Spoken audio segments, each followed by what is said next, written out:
this is the biggest like piece of advice I could give anyone.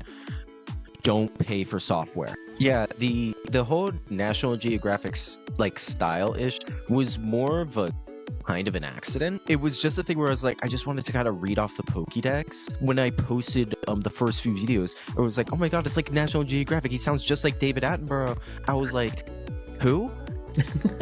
So then I made the Magikarp one, the Mimikyu one, the Baltoy one, and y'all basically know the rest.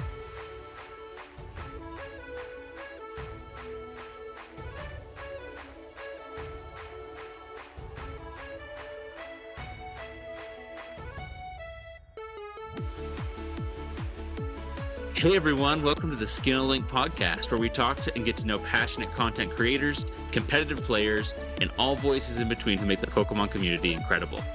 Today's guest is a CGI and video effects genius, creating cool and creative videos on YouTube for 3 years in a variety of areas.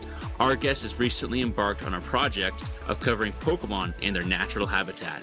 It's our friend, Elious Entertainment. How's it going? I don't know about genius, but thank you very much. That was an awesome intro.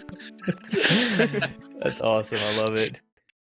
Oh no, I was looking back at some of your stuff here, like where I saw some Spider-Man, I saw a bunch of different fun kind of creative formats.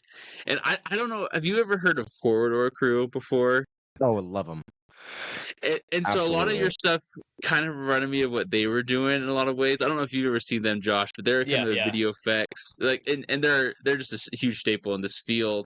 And so I kind of just love seeing, you know, your channel, which I mean, from what we've seen, definitely has like gained incredible growth and just incredible popularity in the last few months, and well deserved.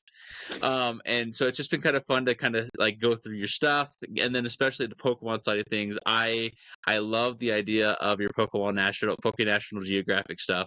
So cool. And it's just kind of fun seeing all the things that you've been able to do. But before we get into your content entirely and kind of get into that deep discussion, we kind of want to get to know you a little bit more, let the people in the audience know you a little bit more as well. So our first question for you is, with it being a new year, what is one of your New Year's resolutions? Okay, I'm gonna be entirely honest. I haven't done a New Year's resolution in like a decade. I love it. I do kind of like put like I try to think of like goals that I kind of want like throughout the new year. My main goal this year, so like I'm a college student right now, and I'm studying film. One of my main goals is to put out just a single like high quality short film. Nice. It doesn't really matter what it is. I've thought about multiple ideas related to Poké National that maybe I just like do that. But either way, it's one of those things where it's like I just want one good project that I can throw on my portfolio and be like, there, I can prove that I can make really good stuff in a single space, and that's it. I love it. I love that. It's great. That's a cool goal too, because I feel like, I mean, because like, you know, I love, like, so obviously I love video effects and things like that too, but like I've never really done it before. It's like I think that's probably like with those kind of things like that's the hardest part, is like making it. And like because like you can have the ideas, and it's like a book or something too. It's like just once you start getting on it, like you can really and you just kind of get the progress going and getting it done. Like you're saying, it's just me like, yes, I can do this, you know. No, the amount of ideas that I to this day have and still just like keep in my mind, because I still don't have like either enough skill or enough people to work with to like make it happen. It's just like, ooh, one day you could sit back there in the back of my mind one day. I love it. I love it. So cool. Yeah, no, I love hearing about what people are kind of you know, shooting for as far as their, whether it's channel related or whether it's something personal. We've talked to some people who are, you know, whether they're still in school or whether they're you know, actually, you know, work or something professional. So I think that's an awesome thing to kind of shoot. Are you kind of like in the, you know, spitball and brainstorming side of things? Are you starting to put together storyboards or a script, or do you have something in mind? Or I know you mentioned, you said you don't really care what it is, you just want to have a cool project with your name on it, right? Yeah, that's my main issue with it. I have a few scripts that are like halfway done. Okay. I have storyboards for like another idea. I have this bad issue of just like I have all these ideas, but when actually I sit down to write anything, doesn't happen. I just sit there staring at a computer screen for so long and it does not work. So it's one of those things where it's just like I need to commit to an idea, sit down, do it, and then I'll work on that for the rest of the year. Yeah. That's awesome. I love it. And I guess that kind of leads into the next question I had for you. You know what? It's clear from looking at your channel that you know there's a lot of stuff that inspires you, a lot of stuff that you love and you're passionate about. So what other interests and hobbies are you a part of? What kind of particularly inspires you? Okay, so it's a lot of like you could say just like nerd fandom type stuff in general. Like I see the Zelda poster in the background back there. Yeah, that's nice. For me, I'd say like the other like big things I'm into is that like while I like making a bunch of stuff, I watch a lot of stuff at the same time.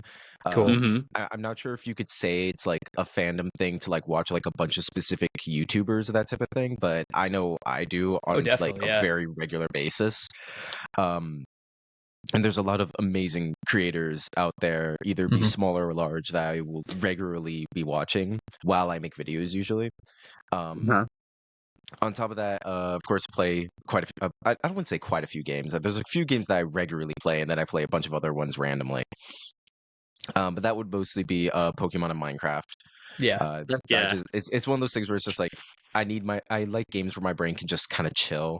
So Pokemon and Minecraft are usually really good for that. I recently, just yesterday, bought Stardew Valley, so I'm gonna play that for the very first time. Okay, yeah, I've never really played that, so I'm like, okay, I've heard it's a calm, chill game, so I want to try that. Yeah. Have you played like the farming sim life games at all before, like Harvest Moon or anything like that, or is this kind of like your first time into that genre? But I've heard they're so just relaxing and good. I have played like Animal Crossing before, but that's like kind of not there kind of ish. So I was like, I saw a GameStop the other day and it was shutting down, and I was like, I'm gonna put some money into GameStop, you know, they deserve it. So I walked in, I was just like, you guys have Stardew Valley? And they were like, sure, and then they gave it to me. I was like, great. That's awesome.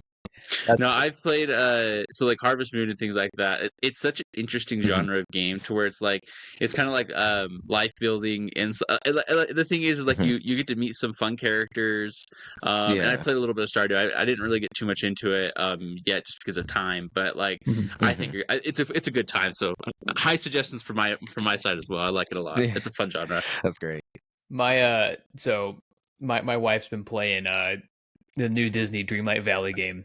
So she so she's not like a super big gamer, but there's a couple games that she's really gotten into. So she loved the new Animal Crossing for Switch a couple years ago that came out.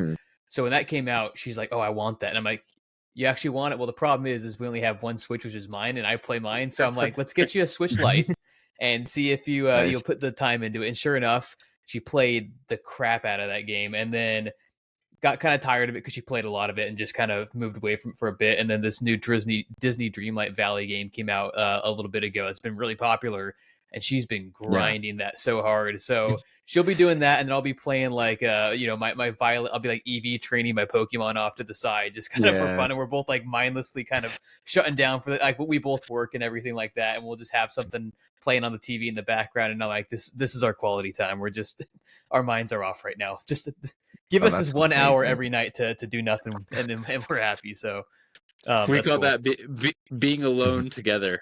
That's what we call that. Being alone I love together. that energy. Yeah, I love doing that. I do that with my friends frequently. That's and awesome. One of the things I play Tetris a lot. I use it to like keep myself focused in class and that type of thing. And my friends will see me doing it, and it's gotten to the point where because I play it every morning just to like help myself wake up. I literally did it this morning before I got on call. That's and awesome. One of those things just like helps my brain. And I've realized I do it to the point where it's muscle memory, and I forget to look at the screen at what's actually going on. So I'll just be like placing blocks, and my friend just be like, "Wow, you're playing horribly." I'm like, "I am." Like, That's so funny. I love it. That. That's great. Did you see the 15-year-old who like beat the original Tetris and everything? That was Yeah, cool. that was crazy to me. I thought that was one of the most amazing things ever. The speed at which he was going from the clip I saw, I was like, this kid is a genius. Like and it was one of those things that Tetris I think is an amazing game. I've just never been like super good at it, and so it's like I think that obviously because of practice and like kind of knowing the game net and stuff, like kind of like vibing with it too. But it's like it's really cool to see somebody like reach max potential, you know, and like and I Like, think the creator of absolutely the game complete. and like the creator himself said like they didn't even think that was possible. So it's like cool to see people doing that, you know.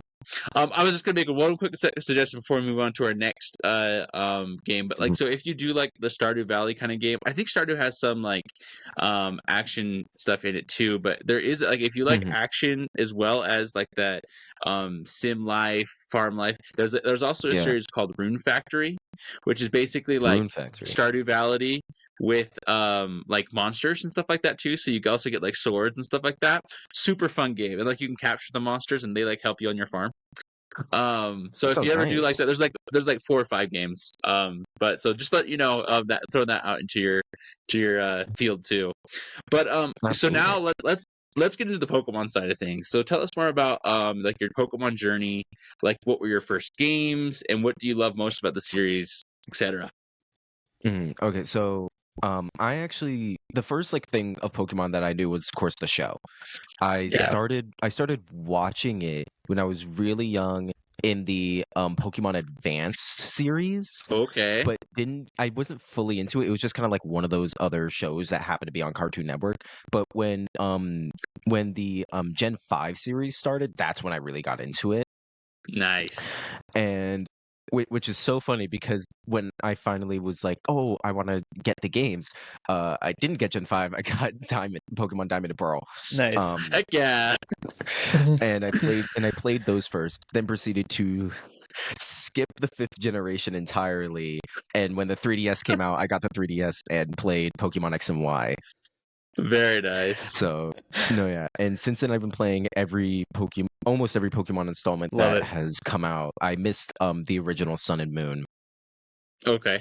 But yeah, since then I've just been playing. I've been watching the show. I watched the show continuously as well until around the Sun and Moon era, where I kind of dropped off of it. Yeah.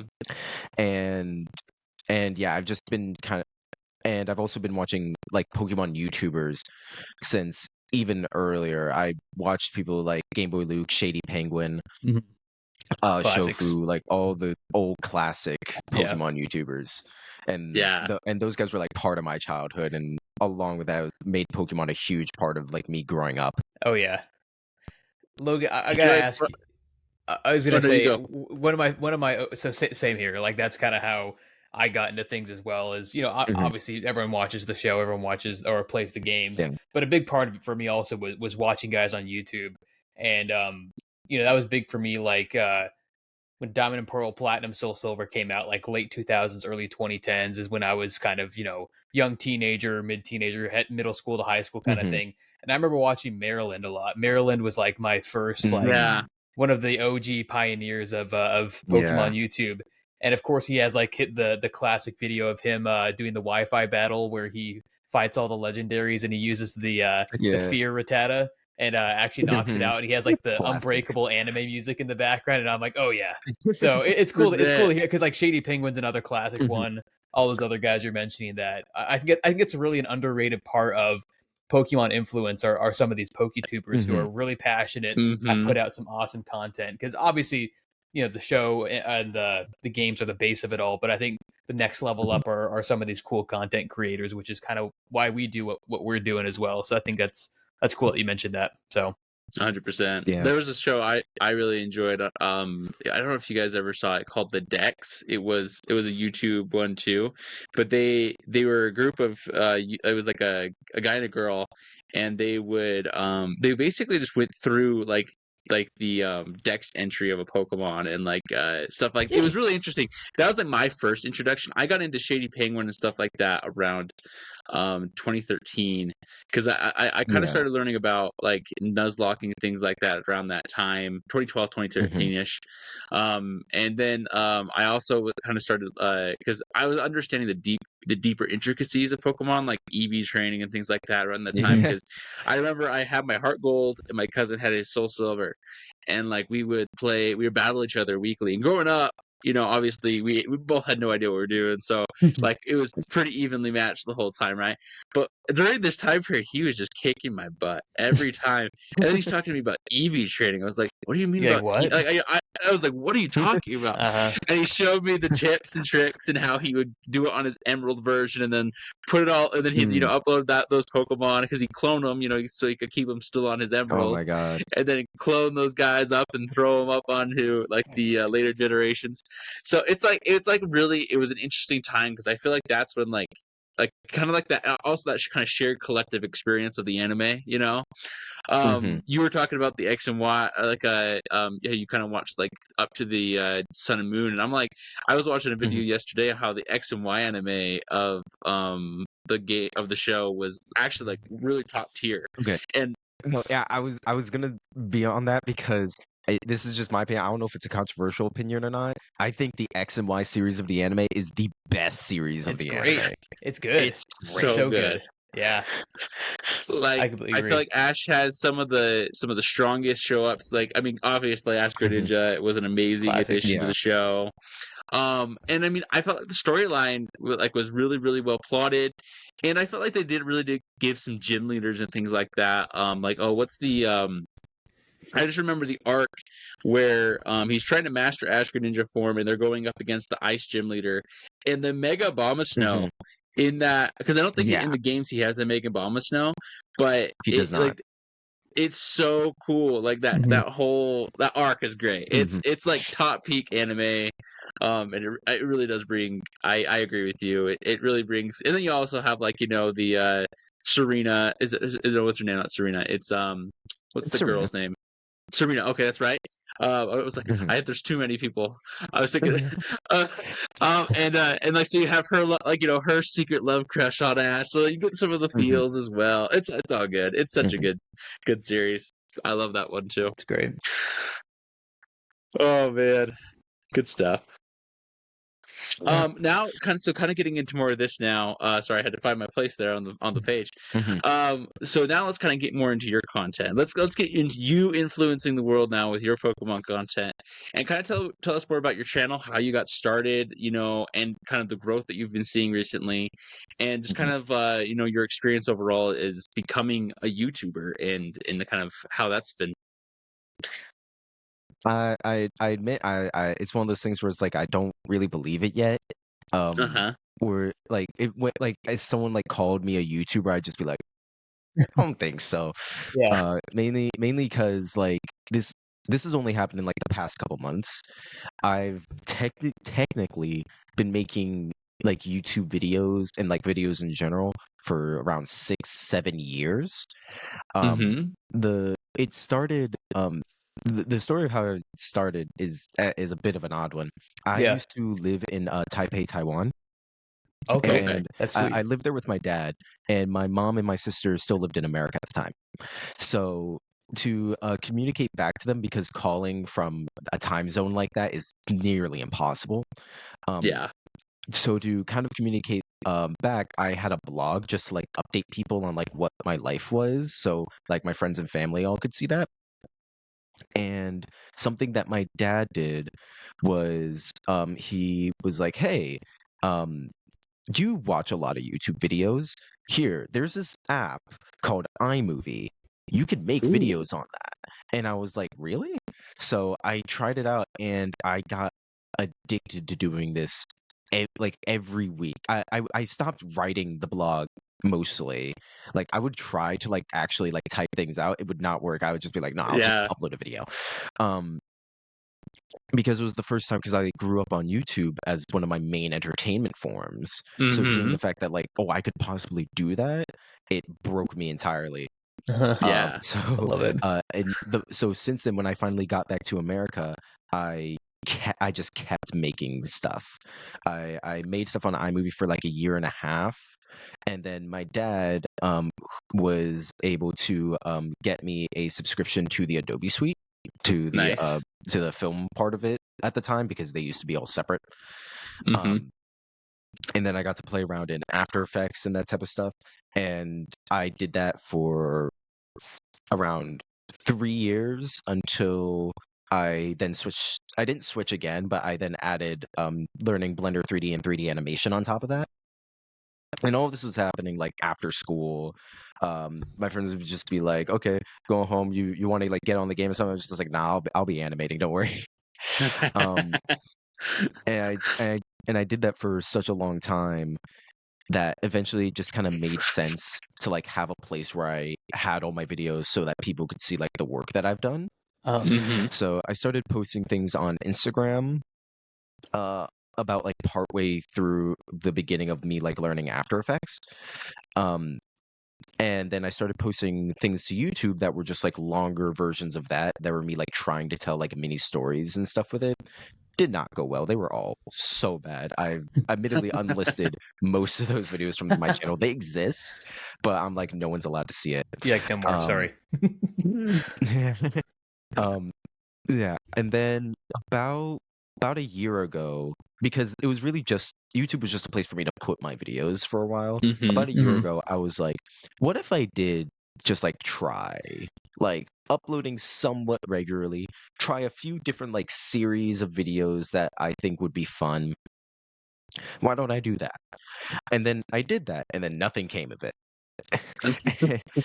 and the series I worked on, one of the series is called Little Projects, because I loved making these short 20 to 30-second animations that were just fun for me. And one of them was an animation of a Magnemite and a Geodude, because of course I loved Pokemon, so I was like, oh my god, I can animate Pokemon. Why don't I just do that? And then nothing came of that. 6 months later, I took that video and I was messing around on my computer. I was messing around with some AI stuff to take videos and make them like 60 FPS or like 4K. I was testing that stuff to see like if it even worked. I was interested in it. And I was like, I'll take this video, and if I make it like 60 FPS, why don't I just do this thing where I add like some AI voiceover where it's like, oh, and it like reads out the Pokédex entry. And I made that, and that got like 20,000 views. Yeah. And then when that happened, I was like, oh, I should just keep doing this. And then I started making, and this was when I started posting. I already was posting a bit on TikTok, like trying to be regular with that, but then I started posting a lot more on TikTok, and those videos also blew up there.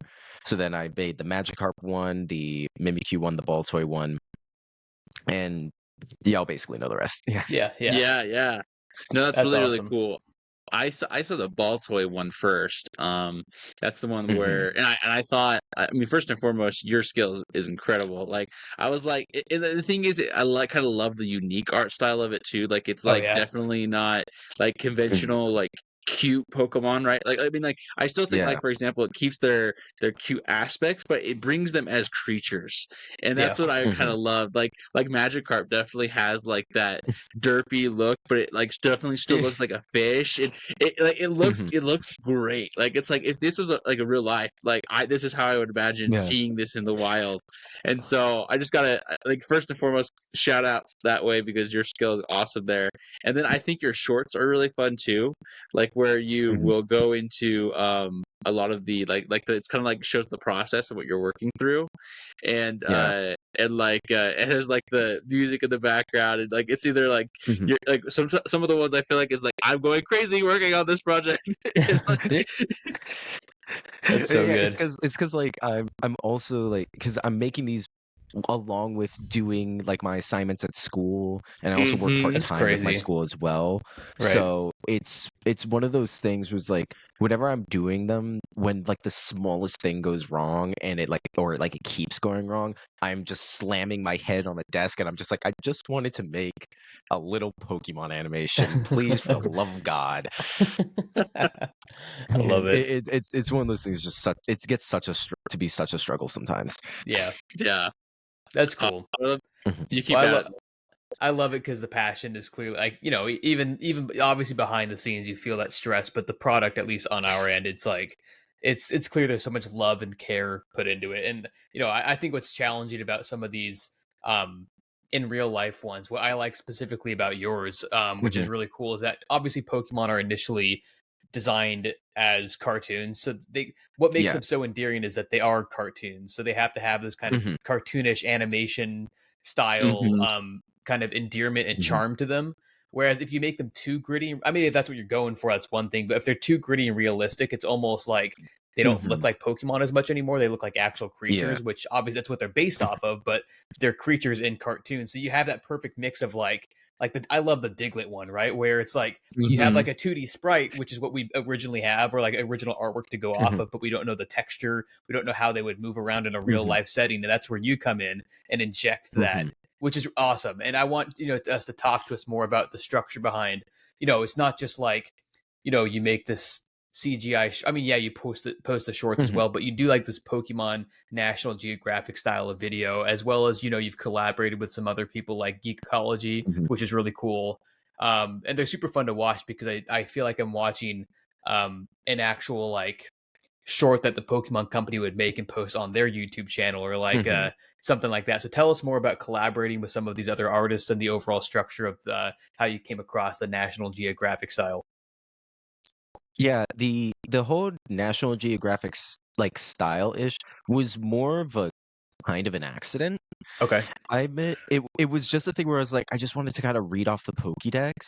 And then when I posted the first few videos, it was like, oh my God, it's like National Geographic. He sounds just like David Attenborough. I was like, who?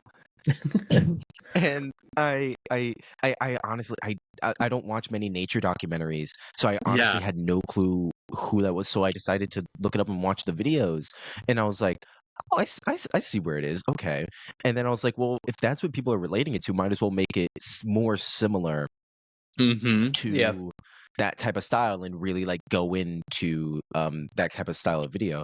So I watched a bunch and kind of like wrote down like what's the basic like format of these that I could put into something that's only 2 to 3 minutes.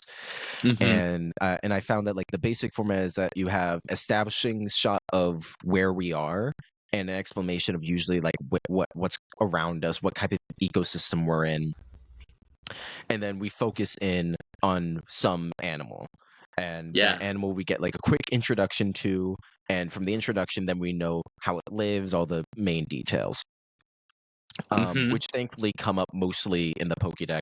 Right. A lot of the stuff I've had to add in, like with the Magikarp episode, I was reading the Pokédex, I was like, dang, they're really just making fun of this fish the whole time, like every generation. Even if they change it a little bit, it's like still like that. So I decided to go all in and just have the narrator just roast Magikarp for no reason. And it's like it feels like so malicious, and I found that hilarious. You're like, I'm sorry. But yeah, a lot of it goes off of just whatever the Pokédex is saying, or whatever like little tidbits I think will like add to the nature of the world. When it comes to collaborating was really fun. Geek Ecology reached out to me. I already like follow him, and we already like been talking about it as like an idea of something to do.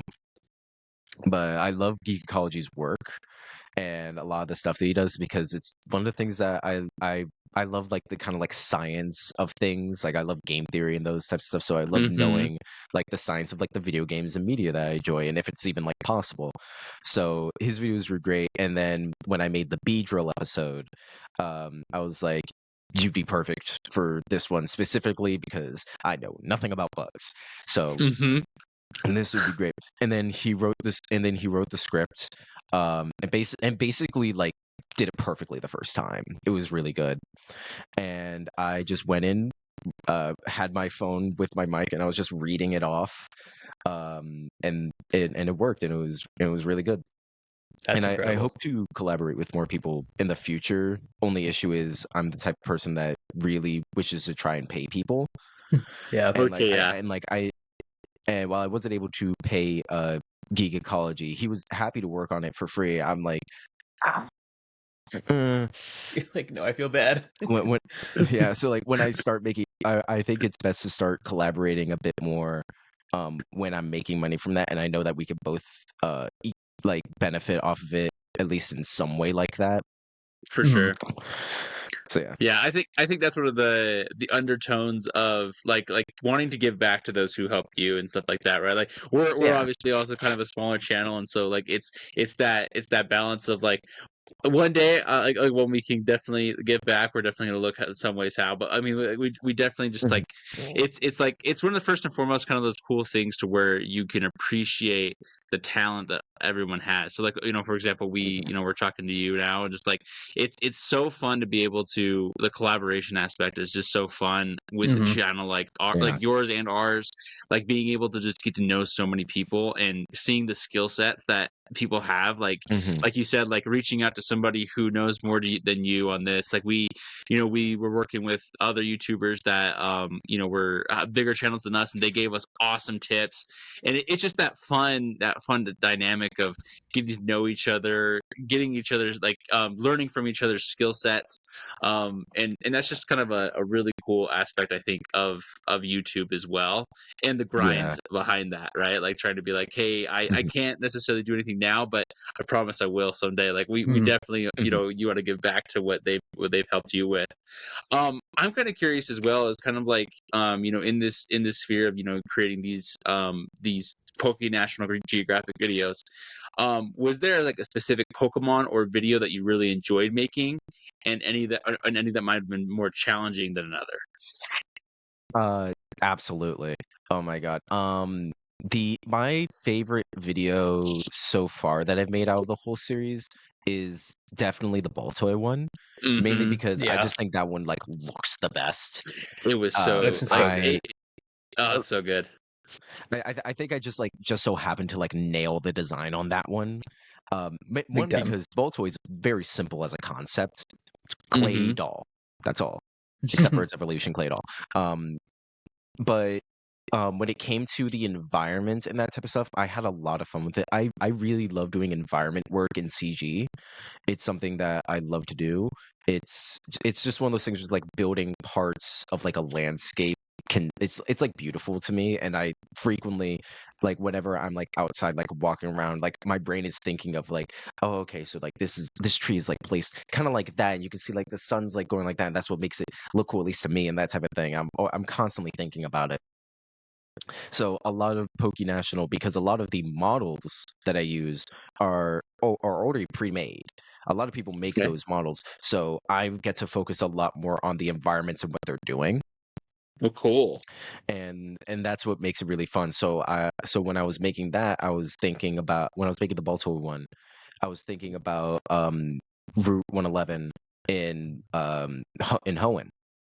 And I was like, okay, that's like a general like desert, but like how do I make this like desert kind of like distinct in itself? So working with all that and expanding the kind of like rocky texture, and then of course adding the cubone like skull head. I love that was sweet. that accent. That was my favorite thing to do. I spent like 2 hours working on just that, just so I could add it in, because I thought it was a really funny idea to have it just like sitting there. Oh yeah, no, it was really, really good. I like that one a lot too.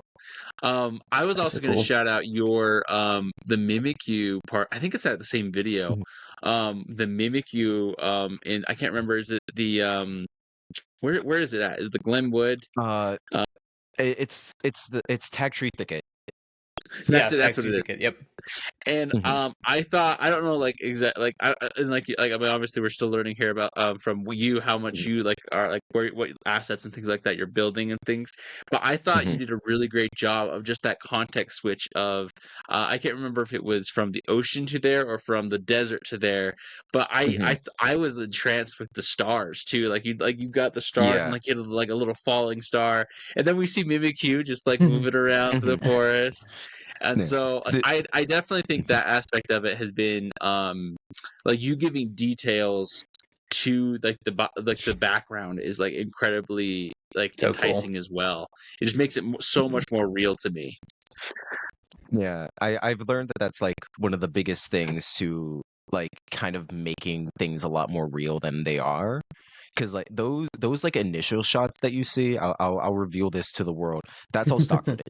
Oh, really? I grabbed that from from specifically there's this website called Pixabay that Okay. has free stock footage, audio, video.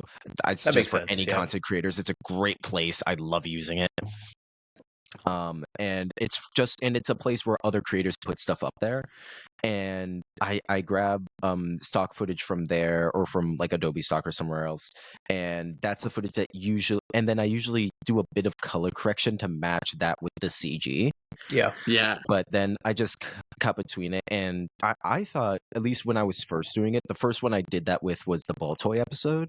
Okay. And I thought that the transition was too jarring, but then like I put it up on I think it was my community post where I was like, hey, is this weird to anybody else, or I might have put in like a comment or something, and a bunch of people were just like didn't notice it, and I was like, perfect, I'm gonna keep doing that. Great. Love it. I'm gonna run with that. So good.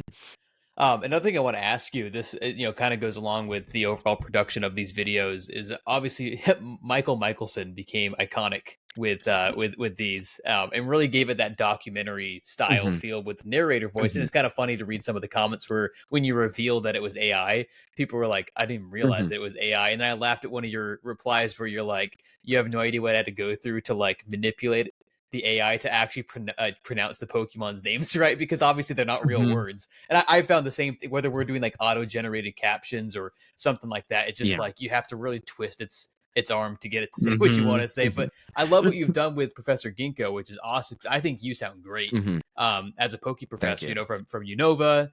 And I'd love to hear if you have any ideas or teasers for what you have in mind in that regard for this year. Whether, I know you said you might be looking at some other voice actors, but that obviously you're using your own voice in the meantime. Yeah. Yeah. So basically, right now, like, of course, I'm using my own voice. But the issue I find is that while I don't really like get mad about using my voice. I like to voice act things. Yeah. However, I already do so much other stuff on my channel that uses my voice. I need something different. That's what I loved about Michael Michelson, was that it was something different finally. I love it. Yeah, I thought it was great, but after the series got popular, I was like, okay, I should probably switch it.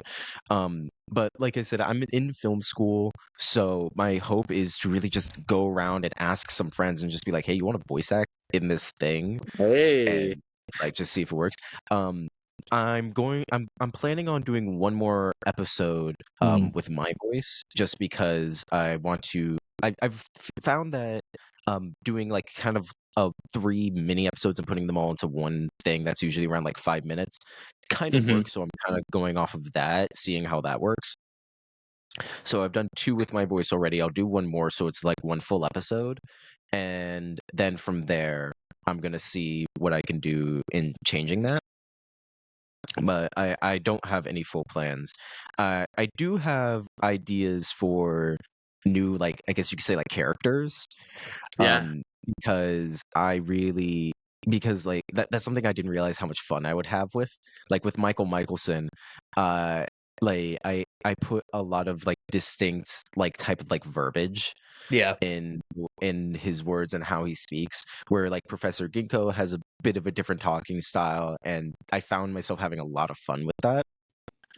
So with the next character, whoever takes over after I finish this last episode, I'll probably try to come up with something that is also unique to that person and also has something with that as well. That's awesome. I love that. I imagine you with Michael Michelson, the distinct word dictionary. You're just like, all right, unique words. I love it. I would use the Grammarly. It has a thing where it will replace a word with something better. I'm just like, yep, Yeah. keep giving me the big ones. Yep. I love it. I love that so much. Kind of along with this thread of teasing and things like that for 2024. Is there anything is there a Pokemon that you're excited to display its wildlife kind of habitat and things like that? So like when it comes to like choosing the Pokemon that I want to do, I truly have no idea. Like whenever I finish a video, I have no idea what my next one's gonna be. It's usually based off like what people are usually asking for. And then when people ask for a bunch of ones, then I get an idea for a completely different Pokemon. I'm like, oh, I'll do that one. There is one that has been stuck in my mind for a while because I've wanted to do kind of like a skit around the called the Cult of Helix. Okay. And so it would be a mix like National Geographic / mockumentary about like people who worship Ammonite and Amistar, the whole thing. Amazing. That's so cool. I just feel like that would be fun. I just have to get my friends to play along with that. Right. I think that's amazing. That's like Lord Helix, and you could you could bring in clips from just the world itself. Oh man, that's amazing. Yeah. That's great. That's one of the things I've really wanted to do was while I am like trying to incorporate a lot of the Pokemon world, I want to incorporate at least like a bunch of different sides of it. So like the multiple professors coming from a single region, with like Professor Ginkgo being from Unova, like Professor Juniper is. In the games, there's not really any information about that. That's not really seen. But in the TV show, it happens all the time. Right. Yeah. So like stuff like that, and I thought like adding things from the general community would also be a fun way of like putting it all together into one type of universe. Yeah, I love that. That's awesome. That's so cool. I think the aspects as well, like where, and this is like what kind of really stood out to me, like because this kind of goes with the world building aspect in a whole, where you're hitting all the right notes of like the environment, the Pokemon, and then like the characters narrating the story of the the Pokemon in that environment and things like that.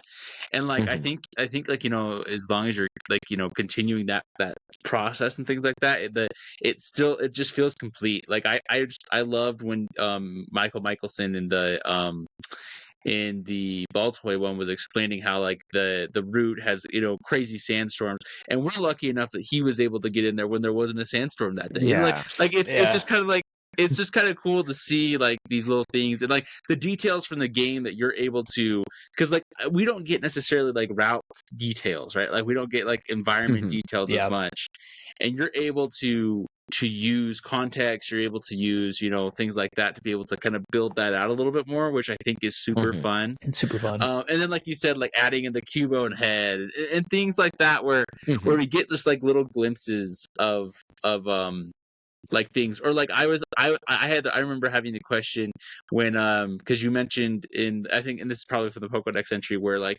how Magnemite like emits like an electric pulse which allows it to defy gravity. I'm like, how does Geodude do it then? Because Geodude like passed by, and I was like, this is so interesting to me. Like answers. Yeah. So it's like, Michael, give me more. So good. I've actually thought about redoing that episode entirely because, like I said, that was originally just a short animation. Wasn't intended for this type of series at all. So I thought about like redoing it with both Magnemite and Geodude, so they can finally like answer a few of those questions, because I get comments like that so much, where it's just like Magnemite floats by. How the heck is Geodude doing that? Wait, explain. So good. Wanted to ask you, so one more question for you before we kind of hop in. We've had a fantastic chat with you. One more question for you before we kind of hop into our last couple of fun sections.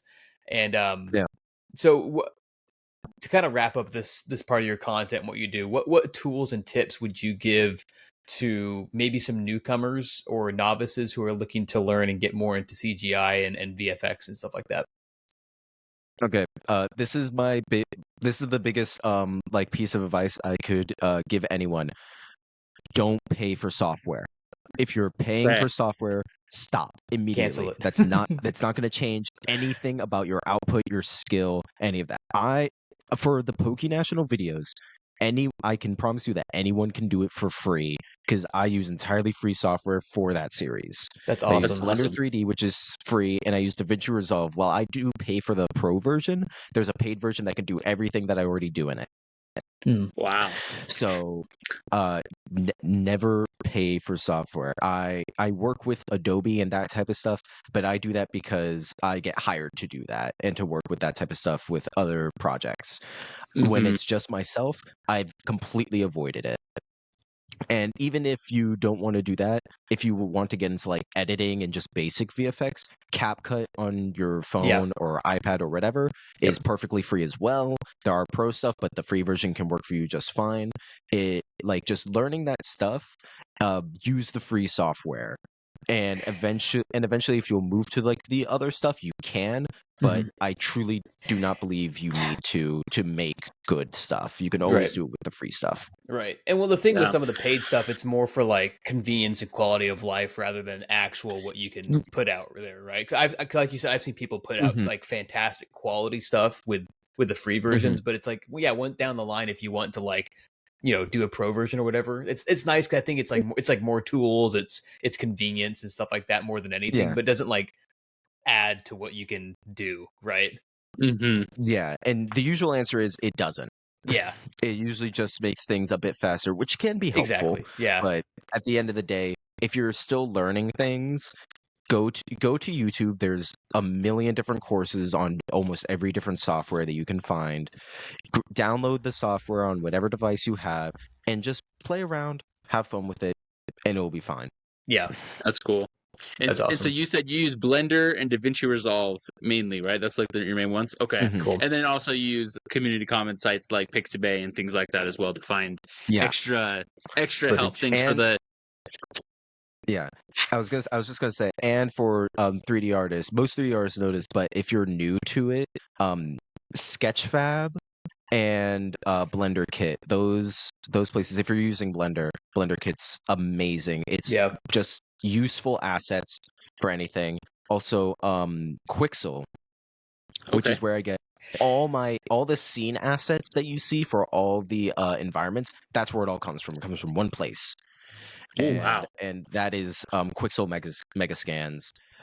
They give you free assets if you use Unreal Engine, which is something I'm currently trying to teach myself. That's awesome. Which is also free. And it's just like, when you can find the things that you need, keep using it. And if you don't have to pay for it, great. Yeah, love it. That's awesome. Great advice. That's great. We'll add that at the end of our interviews. We always add like a little word of wisdom section, and this is perfect. This is something that we'll definitely be sure to especially feature because this is great stuff. So, awesome. Well, we have kind of like a rapid fire round for you.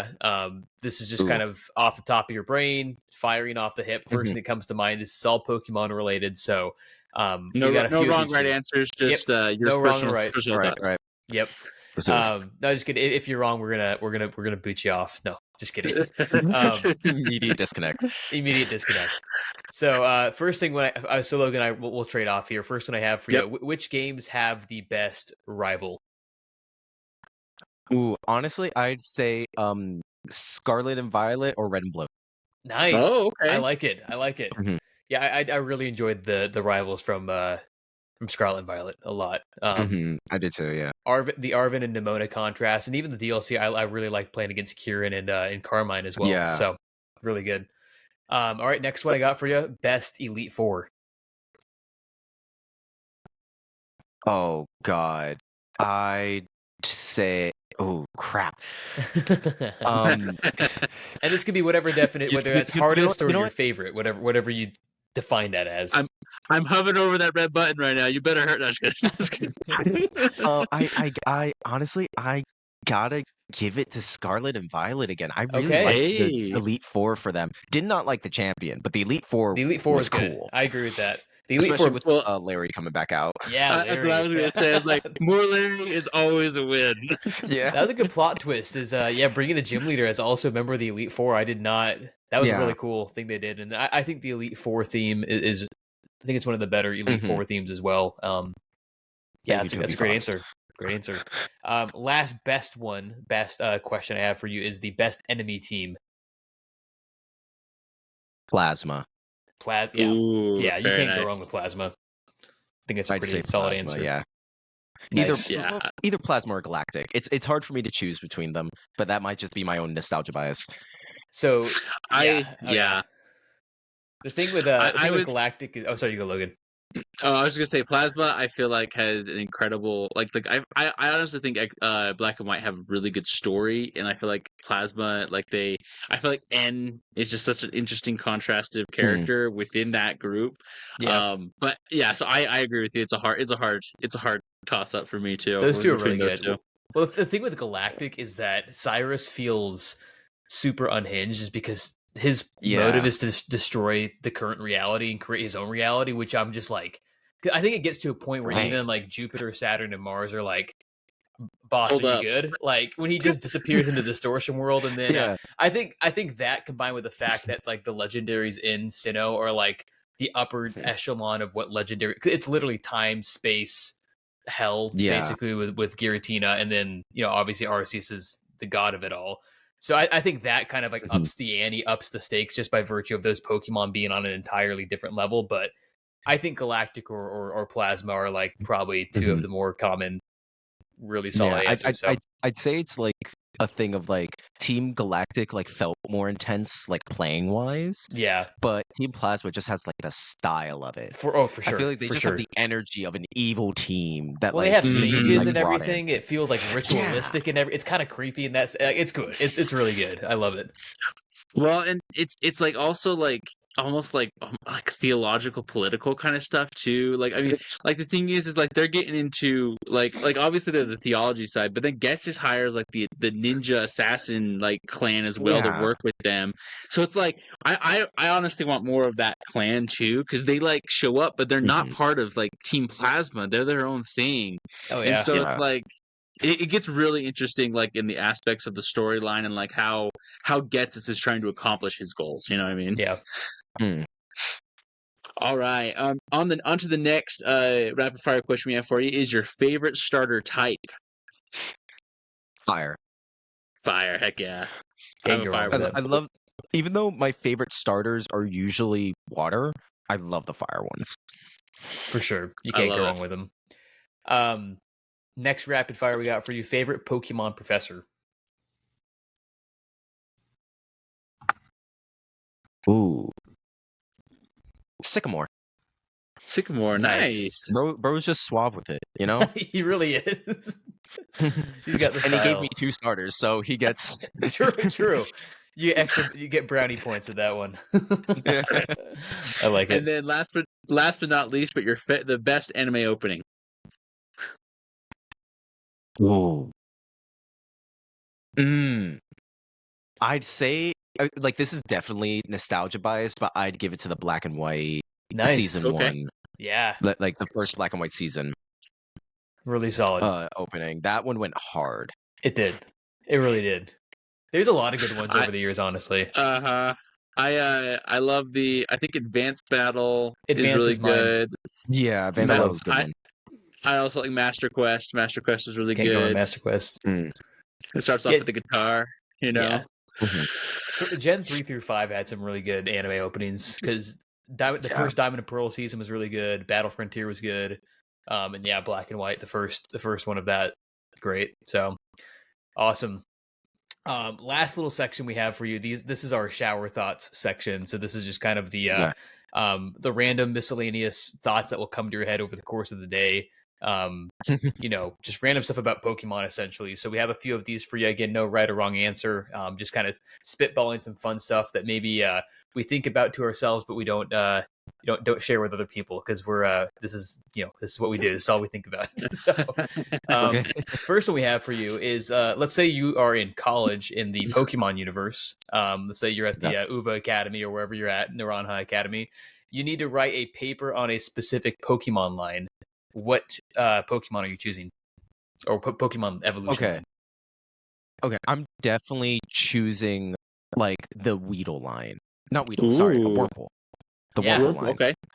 Because that to me, like logically, in terms of like how genetics works, makes no sense. Like I love it. Like I just don't get. It's just like, yeah. So they split. So yeah, they evolve into the cocoon, which is like, okay, we've seen that before. Still a bit odd, not like the thing inside the cocoon, but okay. And then it can split off again into Beautifly and Dustox. I'm like, those are different Pokemon entirely. Yeah. They're not related at all. What do you mean? They don't even look alike. Yeah. Well, can we also talk about how the cocoon itself in the Pokemon universe is sentient? Like I mean, like that's also crazy to me too. I feel like a paper about. Well, I guess it's weird because like it's from our world's perspective. That's weird, but in the Pokemon world, every cocoon is sentient. Yeah, like is there one that is not sentient, right? That's a good one. That's really cool. It's a really solid choice. I like that a lot. And like I think like looking into the aspects of like why that is, because like in the game, like I know there's like a like logistically in the code, there's like a single value that is like you can't manipulate it whatsoever, at least from what I understand, for Wurmple that will decide if you go Cascoon or Silcoon. Yeah. But like I think like it'd be interesting. Like, is it day or night in that in the actual Pokemon world? Is it the type of food they eat? What genes define that? Yeah, so I think that's an amazing thought on that. The next shower thought we have for you is what single stage Pokemon should get an evolution? Ooh. Just a single stage one.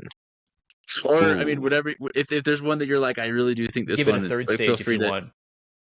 Yeah, because like when I've talked about this with friends, like what Pokemon like need evolutions.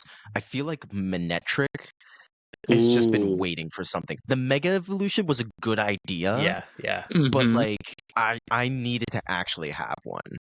That's one of the things for me. Yeah. I like that a lot. Yeah. It's really, really cool, but it just feels like it could be a little more powerful. I love Manectric. I love Electrike as well. It's one of my favorites. But it does feel like it could use a little bit of extra something. And the Mega version was a step in the right direction for sure. I think it's a solid one. I'm trying to think of anything I might have. Logan, do you have any off the top of your head that you would like to see that need one? Yeah. I would say I think Sudowoodo getting a third stage would be really interesting. That's a good one. Yeah. Or a rework. I would rework the Dunsparce a little bit. I kind of feel like it was a little bit lackluster with just adding a third body or a second part to the body. I was like, okay, we could have got a little bit more epic here, but yes, like full on wings would have been cool. Right. Yeah. Well, it's funny because it felt like a troll at first, and I'm like, oh, this is funny that it seems like they almost realized that people have been asking for a Dunsparce evolution for so long, and then they just gave it like an extra segment, and then after a little bit, I'm like, I actually kind of wanted like a serious, like a proper evolution. A good attempt. Yeah. We weren't joking. We weren't. We were actually serious. This is the actual evolution. One I thought of, one I want to see is Carnivine, from Gen 4. Really cool idea. I like the idea of the Venus flytrap. It looks cool. But yeah, it's just a single Pokemon, no evolution or anything. It'd be cool to see it. I don't know, get more vines or get more something or whatever, look a little more menacing. But or maybe some sort of branch evolution with Bellsprout and Weepinbell, because I know there's that kind of idea with Victory Bell as well. But I think Carnivine getting something would be cool. Would I suggest like a baby Pokemon? Yeah, definitely. Like I think like Weezing and Muck need like baby evolutions. That's just like a pile of scrap or something like that, or like gas in a bottle or something like that. That'd be cool. Yeah, I like that. That's good. Oh, that's interesting. Like where like you could get like the pre-evolution of Grimer, pre-evolution of Weezing. Yeah, I like that a lot. It's like them, but like right before they go full toxic. So it could be like a like a dual type thing before it evolves. I feel that'd be cool. Interesting. Nice. That'd be really, really interesting. I like that. Our next shower thought for you here, really quick, is going to be, what is your favorite like kind of playground rumor or myth legend rumor that came from the Pokemon community itself? For example, like there was the Mew under the truck in the first generation, or Gengar is Clefable's shadow, or the legendary beast for once evolutions, right? Like, what is like one of your favorite like rumors that exist within the Pokemon community? I admit, I used to be like big into like Pokemon theories, so a lot of that stuff I just straight up believe. But I'd say like the biggest like general rumor. Oh, sorry, I'd have to like think back because I haven't like looked back at like what like a lot of them are these days. No, you're good. But I remember I can't remember exactly. But do you guys? I'm assuming you all know the like haunted Lavender Town cartridge. Oh yeah.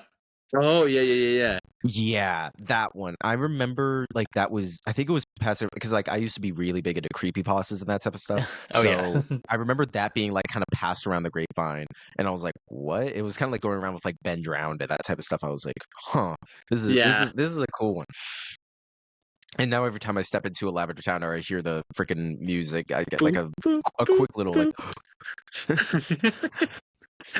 You're like, oh so no, good. It's happening. Yep, no, this is when I get sucked into the game and die. Yeah, and like I've always like, and obviously I don't know the statistics on it all and everything like that, but like that music has like its own background as well, like with having issues in real life, and so and the thing is like, let's be honest, like Lavender Town is a really interesting place. Like, statistically, like it's like the only graveyard or cemetery for Pokemon in the whole Kanto region, and it's like specifically for Pokemon, like that, and it's a tower. So it's like I don't know, it's like a really like you said, like if we ever do like a Poke National Geographic video on that, that'd be like really interesting. I've wanted to do. Yeah.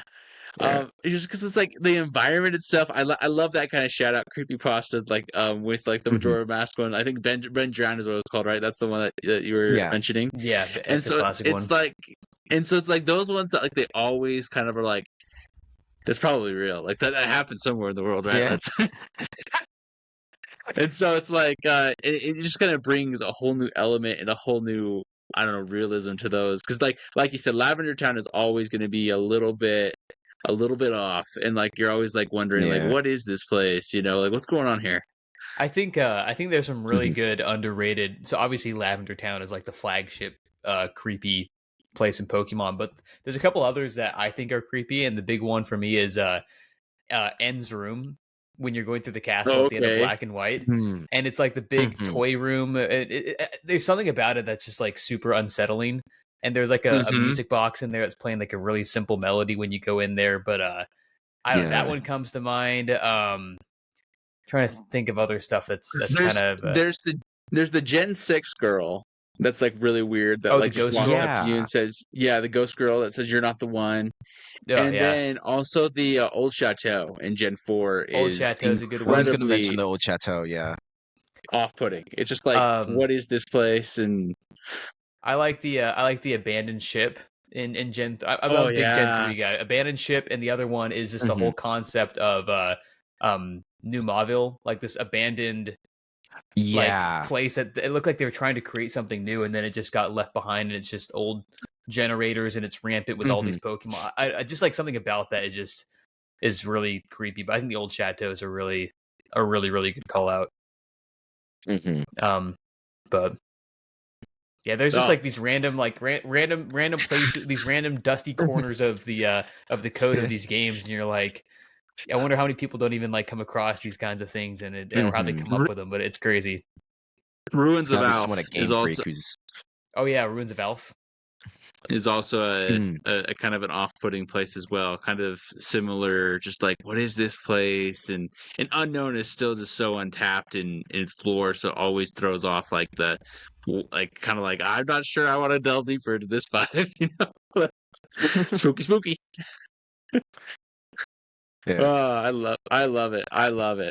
Well, I just want to say, Elious, thanks again for joining us. Like we've had such a blast. We're gonna wrap up probably now, because we're reaching a good time here, and we just want to say, again, we just really really respect your content, the passion that you bring to it, and just kind of really opening up, I think, this type of Pokemon creation, because like I was thinking about this, is that really like the only other live action like kind of like CGI kind of stuff like this that we have is like the Detective Pikachu movie.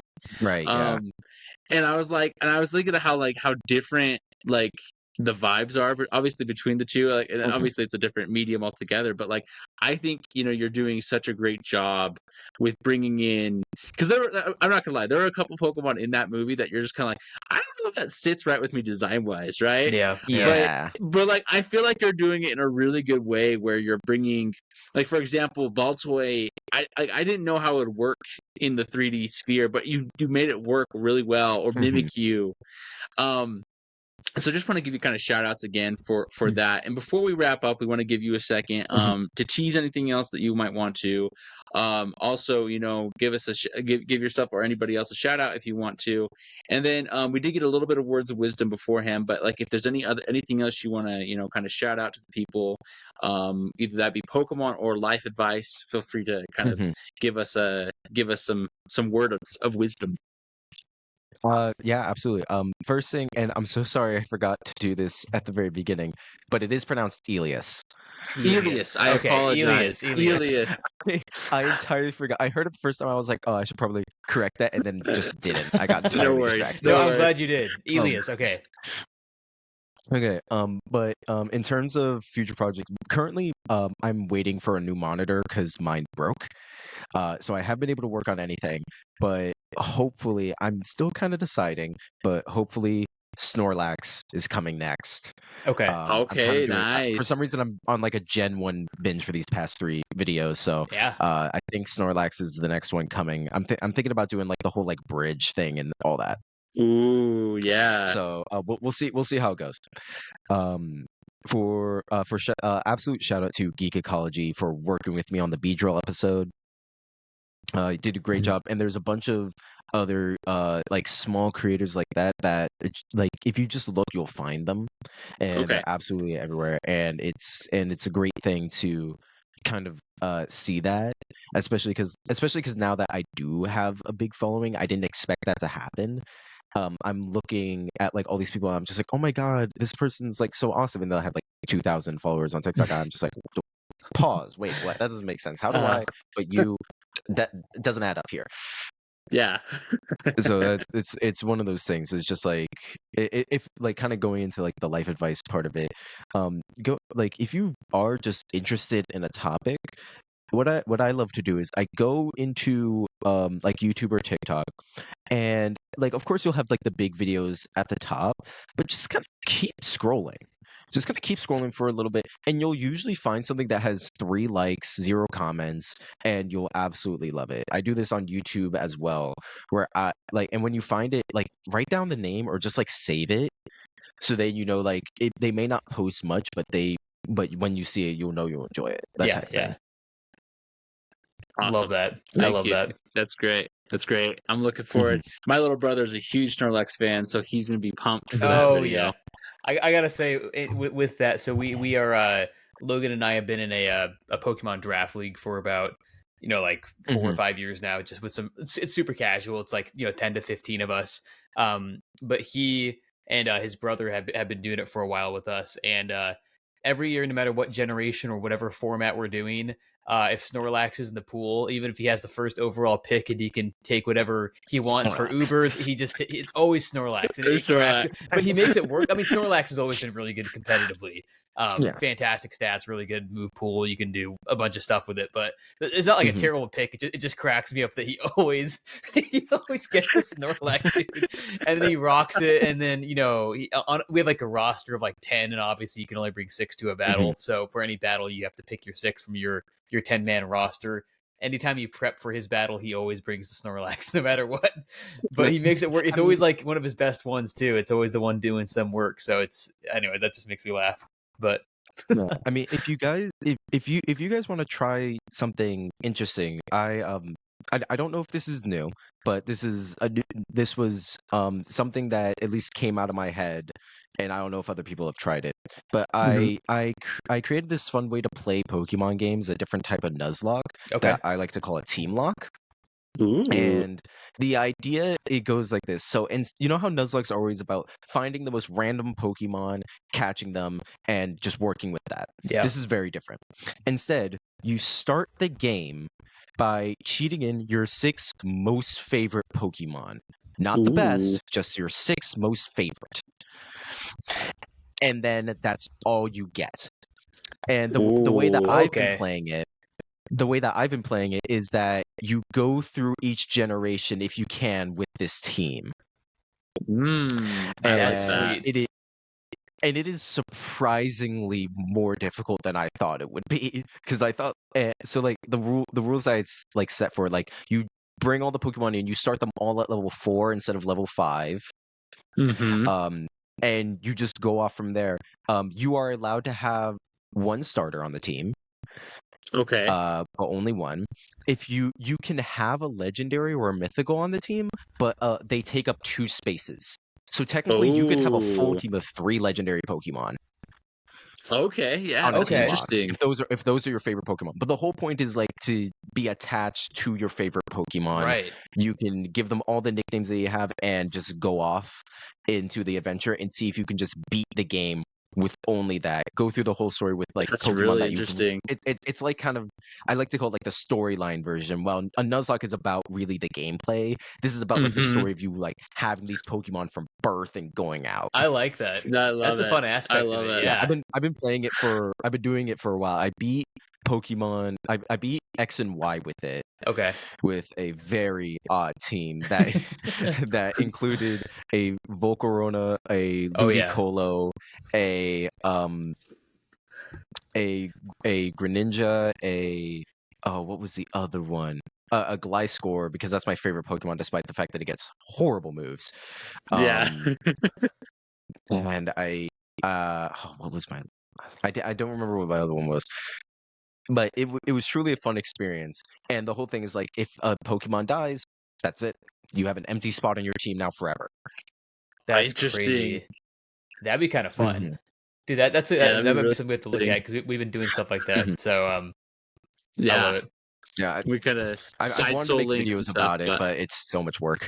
Yeah, it is. Yes. So, but that's really interesting. We'll definitely have to put that in our repertoire. Now I gotta start going through each generation. Who's my favorite Pokemon in each generation? Because that's like for the fun parts. It's like, hey, I'm learning more about myself in this endeavor too. Because you're like, who are my favorites? You know. So it's no longer about the stats. It's just who you think is the cool one.